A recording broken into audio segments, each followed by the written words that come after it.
Hello grand మా TV స్వాగతం. అందరూ ఎలా ఉన్నారు? నేను బాగున్నానండి.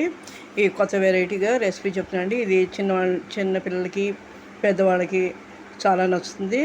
ఈ రెసిపీ ఏంటంటే జాబ్ హోల్డర్స్కి కొత్తగా నేర్చుకోవడానికి చాలా యూజ్ అవుతుందండి. ఇది సింపుల్ అండి. ఈ కొబ్బరి చిప్ప ఉన్నప్పుడు కార్తీక మాసం అనేటప్పుడు కొబ్బరి చిప్పలు ఉన్నప్పుడు ఏం చేయాలని ఆలోచించి అలాగే వామనకాయలండి. ఇవి లేత చింతకాయలు ఒక గుప్పుడు తీసుకుని ఒక కొబ్బరి చిప్ప కూడా తీసుకున్నాను. అలాగే 3 పచ్చిమిరపకాయలు తీసుకున్నాను. వీటిని చిన్నగా ముక్కలు కోసుకుని రెడీ చేసుకోవాలి. అలాగే వామనకాయలు కూడా అవి కూడా చిన్న ముక్కలు చేసుకుని రెడీ చేసుకోవాలి. తర్వాత దీనికి తాలింపు సరిపడా నూనె, ఎక్కువ నూనె కూడా అవసరం లేదండి. 1 స్పూన్ అయితే సరిపోతుంది.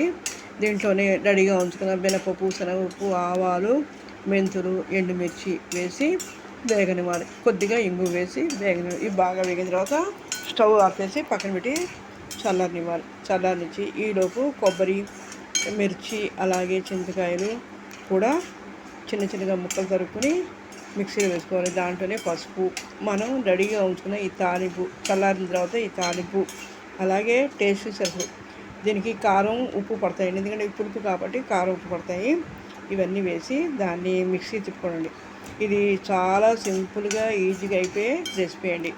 ఎందుకంటే జాబ్ హోల్డర్స్ చాలా ఇస్తుంది. అలాగే కొత్తగా నేర్చిన వాళ్ళకి చాలా యూజ్ అవుతుంది. ఇది పెద్దవాళ్ళ నుంచి పిల్లల వరకు లైక్ చేస్తారు. భోజనంలోకి వేడి అన్నంలోకి నెయ్యి వేసుకుని కానీ నూనె వేసుకుని తింటే చాలా టేస్టీగా చాలా బాగుంటుంది. ఒకసారి తిన్నారంటే మళ్ళీ చేయమని అడుగుతారు.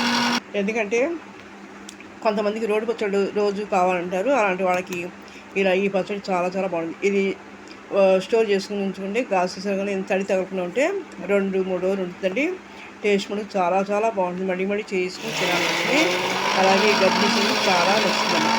ఈ పచ్చడి ఇలా అయిపోయిన తర్వాత ఒకసారి చెక్ చేసుకుని మెత్తగా కాకపోతే మళ్ళీ ఇంకోసారి మిక్సీ పట్టుకోండి. తర్వాత దీన్ని ఒక బౌల్ తీసుకుని సర్వ్ చేసుకోండి.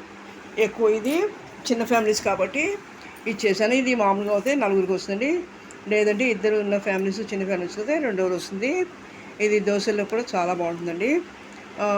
రాత్రిపూట డిన్నర్లోకి కూర ఏమి లేనప్పుడు ఇది చాలా యూజ్ అవుతుంది. ఇది మీరు కూడా ఒకసారి ట్రై చేయండి, షేర్ చేయండి, లైక్ చేయండి, సబ్స్క్రైబ్ చేయండి. మరిన్ని మంచి వీడియోస్ అవకాశం ఇవ్వండి.